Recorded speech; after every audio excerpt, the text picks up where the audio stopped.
morning, everyone. Welcome to the public board meeting of the Civilian Complaint Review Board. And we welcome everyone that's here today, and hello to our fellow board members and to our executive director and to the public. Well, it's been a very exciting summer so far. I hope everyone enjoyed their 4th of July festivities, didn't blow anything up.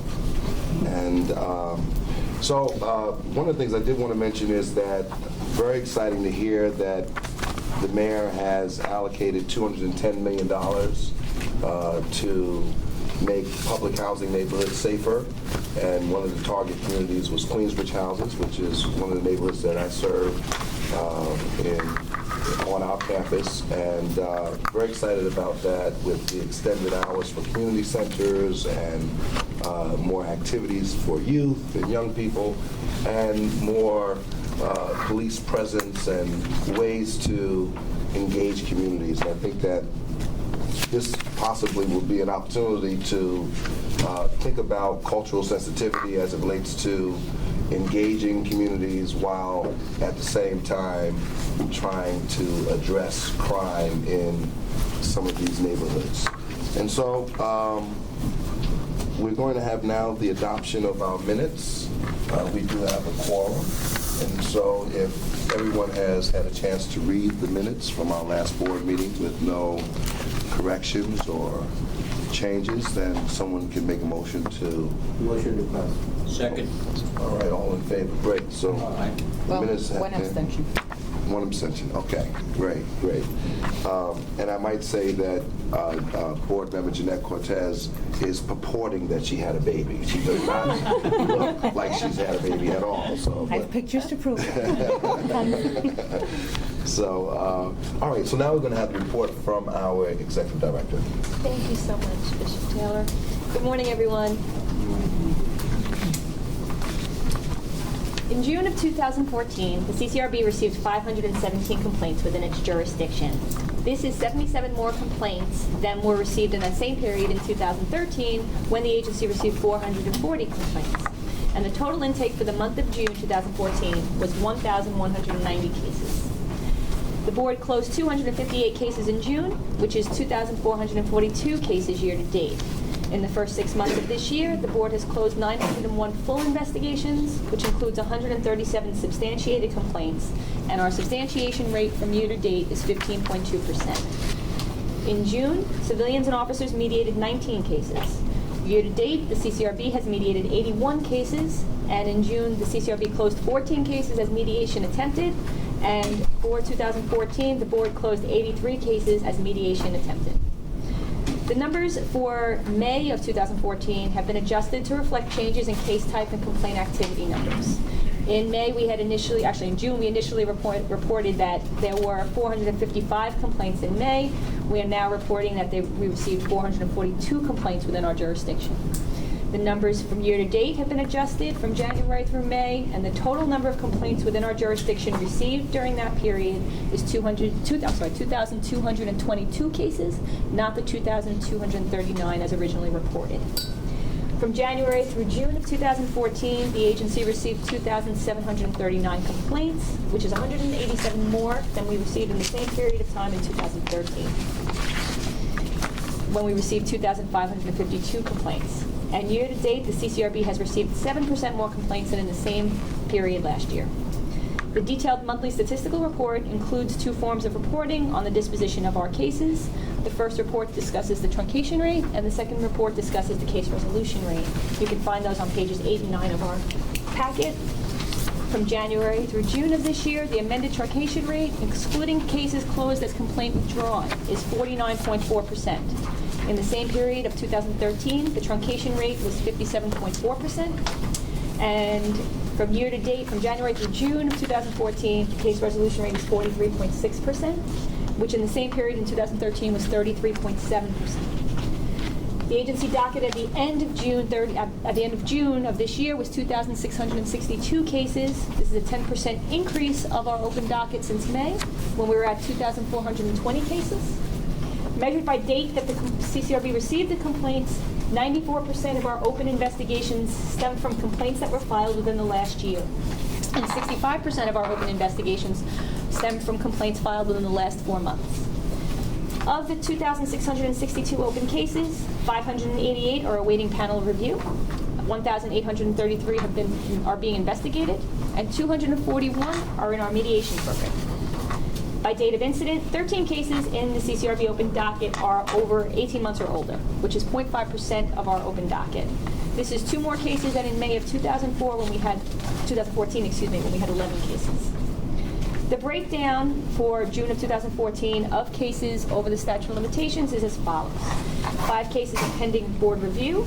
Out of these cases, 1 case was previously returned by the board for further investigation. 1 case was reopened. 1 case was on DA hold. 1 case was filed late, and 1 case is due to investigative delay. In the 2 of the cases, the statute of limitations crime exception applies. Of the remaining 8 open investigations, the statute of limitation crime exception applies to 5 of these cases, 3 of which are on DA hold. 3 cases were filed months after the date of incident.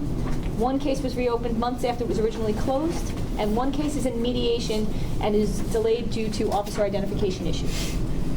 In May of 2014, the police department closed 7 substantiated cases involving 9 officers. Of these 9 officers, 4 received instructions, and the department declined to prosecute cases against 5 officers. In May, God bless you, the disciplinary action rate was 44%, and it's 61% year-to-date. The year-to-date decline to prosecute rate by the NYPD is 24.5%. In June of 2014, the board substantiated 8 cases with a recommendation of charges and specifications. These cases have been forwarded to the Administrative Prosecution Unit. At the end of June, the open docket of the Administrative Prosecution Unit was 207 cases.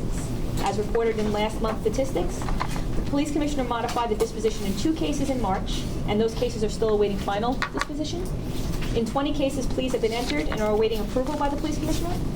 In 1 case, a trial verdict was rendered and is awaiting approval by the Police Commissioner. 21 trials were completed and are awaiting verdicts. 8 trials have been commenced but haven't been completed. 41 trials are scheduled. 30 cases are calendared. 53 cases are awaiting their initial court appearance after charges have been served. 3 cases, charges have been filed but are awaiting service, and 28 cases are awaiting the filing of charges. There were 3 final dispositions of APU cases in June of 2014. In the first case, the trial commissioner found the officer guilty of 2 of the 3 charges. The APU recommended the forfeiture of 15 vacation days as the penalty. The police commissioner imposed the forfeiture of 8 vacation days, which was consistent with the trial commissioner's recommendation. In the second case, the police commissioner adopted the trial commissioner's recommendation that the officer be found not guilty. In the third case, the trial commissioner found the officer guilty. The unit recommended 10 days forfeiture as a penalty. The police commissioner imposed the forfeiture of 5 vacation days, which was consistent with the trial commissioner's recommendation as well. Additionally, the police commissioner dismissed 1 case at the request of the APU and retained another case involving 2 officers. In terms of issues that came up last month, I believe that the Reports and Recommendations Committee is going to meet in August and go over our drafts of the mid-year report for the board, as well as some of the training and policy recommendations that we're working on. I also was asked by the board to talk about how the intake unit, which we began in January of 2014, has impacted the goals of the board, which were to get complainants in earlier and to have more full investigations, more time for the teams to do it. So I've asked Deputy Executive Director Dennis McCormick to brief the board on that issue. Good morning, everyone. As Tracy said, we started the intake unit in January of this year, so it's about 6 months that we are able to evaluate. And our goals at that point were to reduce the amount of time it would take us to have the first civilian interview.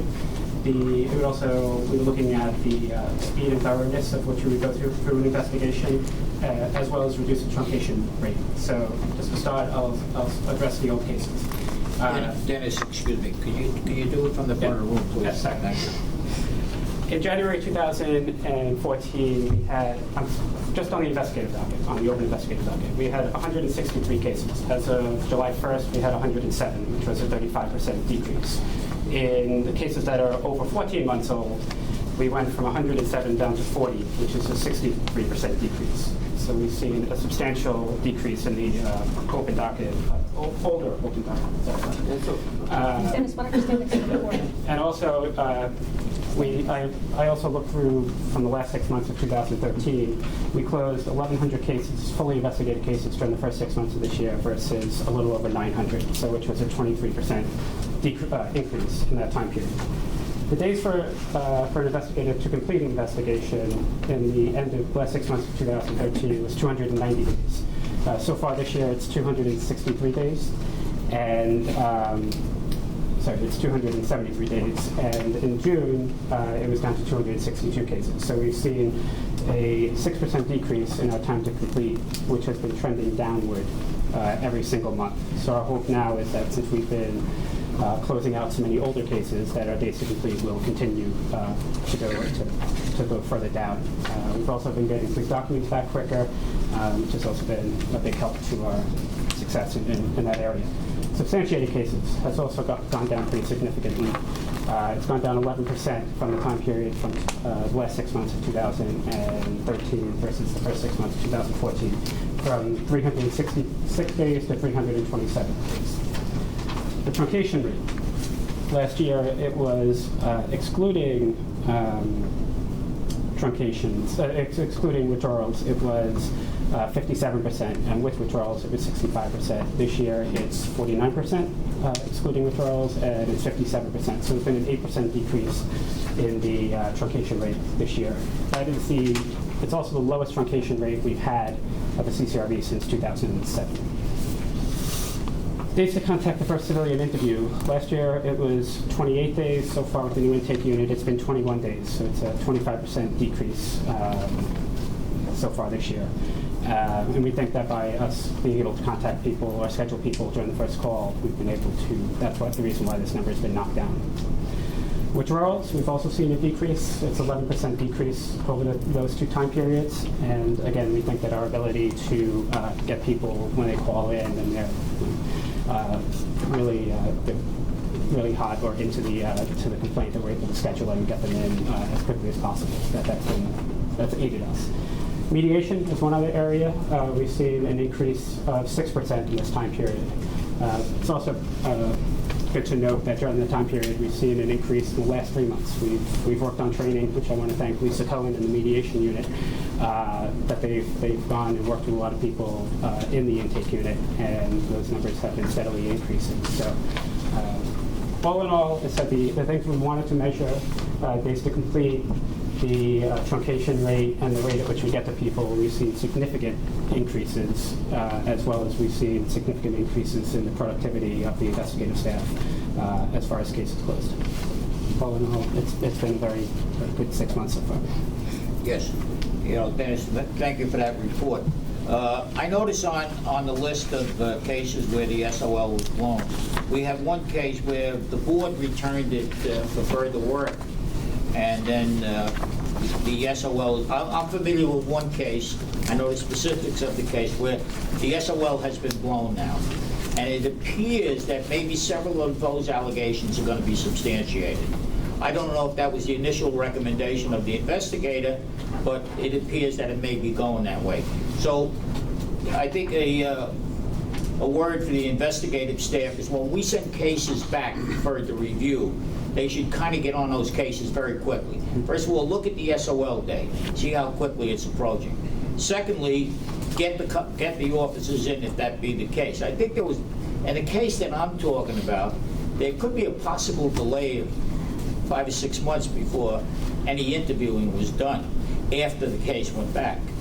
So just be aware of that, and certainly that would further lower cases on the SOL list. Thank you. Sorry, Jeanette. Okay, thank you. Tracy, did you want to mention anything about the CCRB and the boroughs? Oh, I was going to leave it to you because you're the outreach chair, but thank you. Yeah. Yes, thanks to the hard work of Bishop Taylor, our outreach chair, and Brian, Colmes, Jessica, and the outreach unit, we have now had one event with Councilman Levin in Brooklyn. That was very successful. We are scheduling another event in Queens this month, and we are working with Councilman Andrew Cohen from the Bronx to schedule an event for the end of July. I think that the work that you have all done has been incredible, and the fact that we don't have the resources that we really need to make it consistent and effective, hopefully this is a great start and something that we can build momentum on. And I think that I have to thank the council members who have been so helpful and supportive in moving this program forward, but especially Bishop, you and the staff that have really worked hard to make this happen. And we had a very good meeting the end of last month to plan for the CCRB in the outer boroughs, and I have to congratulate the team, Brian and Carl Mays, who have done a fabulous job and really rolling this out. The resources to do it effectively and sustainably are badly needed, but we're doing the best that we can with what we have.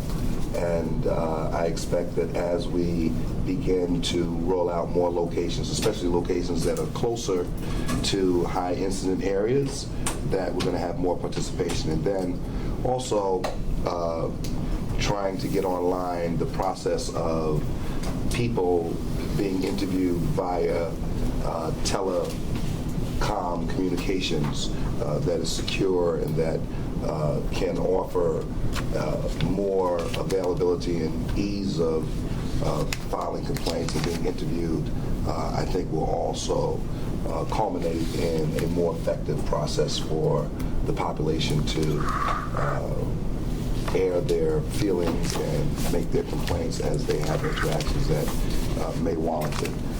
Are there any committee reports this morning? Mr. Chair, if anything is needed in Staten Island, we'll be happy to help you with the outreach. Absolutely. Okay. Great. And it's definitely needed in Staten Island. Of course. Reports and recommendations committee. Staff is working on the semi-annual report, so that's in progress, and there has been preliminary work done on this issue regarding video taping or audio taping by civilians during civilian police encounters, which we talked about last month. We don't have anything further to report on that, but it's something that we're going to continue to work on. Excellent. And that's it. Any other reports from committees? No? Okay. All right. Then I guess we're going to move to public comment. We have a long list of speakers today. And we're going to start with Mr. Chris Dunn. You missed half the agenda. There's no new business, there's no old business. Well, I guess no. there's not. Okay. No. All right. All right, we'll cut right to the excitement. Yes. All right, so I've said this before, and I'll say it again. I know it's July, it's the summer, things slow down. You guys look like you're on life support in terms of who's here and who's not here, and what's happening in terms of the mayor's office getting on board with dealing with the CCRB. And I know it's not you guys' responsibility, but I just want to say, for the record, the time is long since passed for the CCRB to see whatever's going to happen from the mayor's office, so you can start with the new regime and we can end with the old regime. I only have a couple comments about the reports. I noticed that, Tony, you raised the issue about the 18-month cases. It looks to me like the age of the docket is going in the wrong direction. For the last several months, have said good things about what's happening on the older cases. The number of cases that are 16, 17, and 18 months went up considerably from last month, from 29 to 40 cases. The number of cases in the cohort before that went up a little bit also. It looks to me like you guys are losing ground on the statute of limitations issue. And the statute of limitations report itself also identifies now 3 cases as opposed to 1 last month, where you got a blown statute of limitations on a timely filed report for investigative delays or delays. And we've talked about this, and Tony, you are pointing to a case now where you're saying there are several allegations where you expect allegations are going to be substantiated, and the cop's going to walk away. And I, for the most part, say good things about your investigative practices for the cases that you investigate, but we cannot have, I know I'm not telling you anything you don't know, but you cannot have cases of substantiated misconduct where the statute of limitations is blown because of the agency.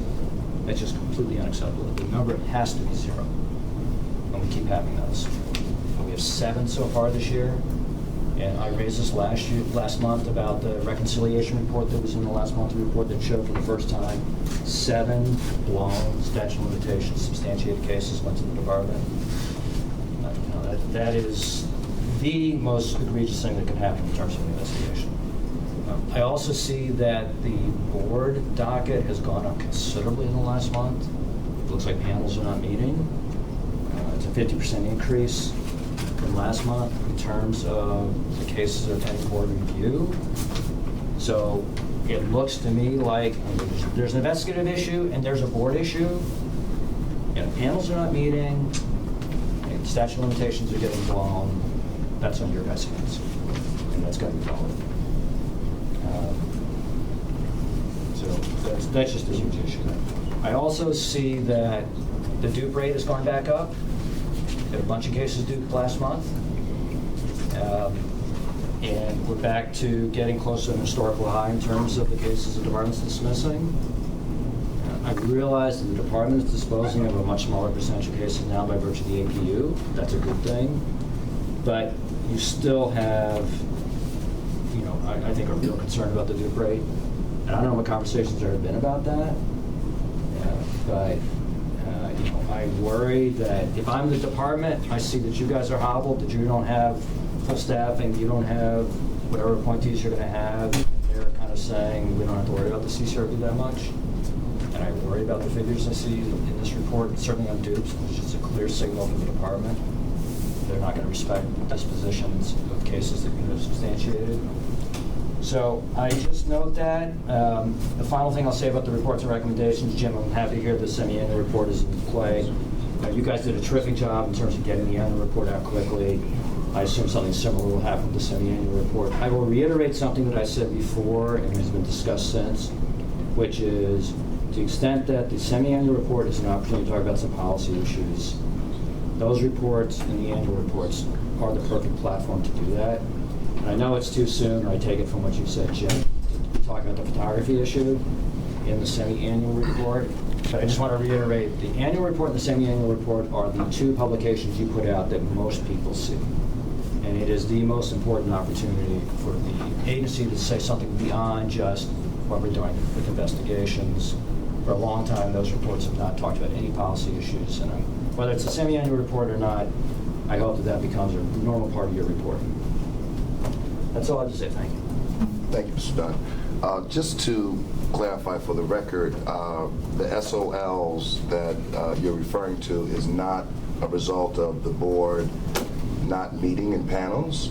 It stems from getting the info that we need back from PD so investigators can complete cases on time. So we're working through that process to make sure that we can get that information, put those cases before panels, and be able to adjudicate them properly. So, but it's not because board members are not meeting and panels not meeting and ready to meet to field those cases, just as a point of information. Yeah, we did skip old business and new business. I didn't know if we did want to talk about any new business today. I know that in our initial thoughts about today's meeting that we did not have any old business to go over. So was there any, I did skip any new business that anybody wanted to mention on this morning? Are we still on the same page with that? Okay, good. All right, so if there's no more public comments, we're going to adjourn this meeting. Thank you so much for coming.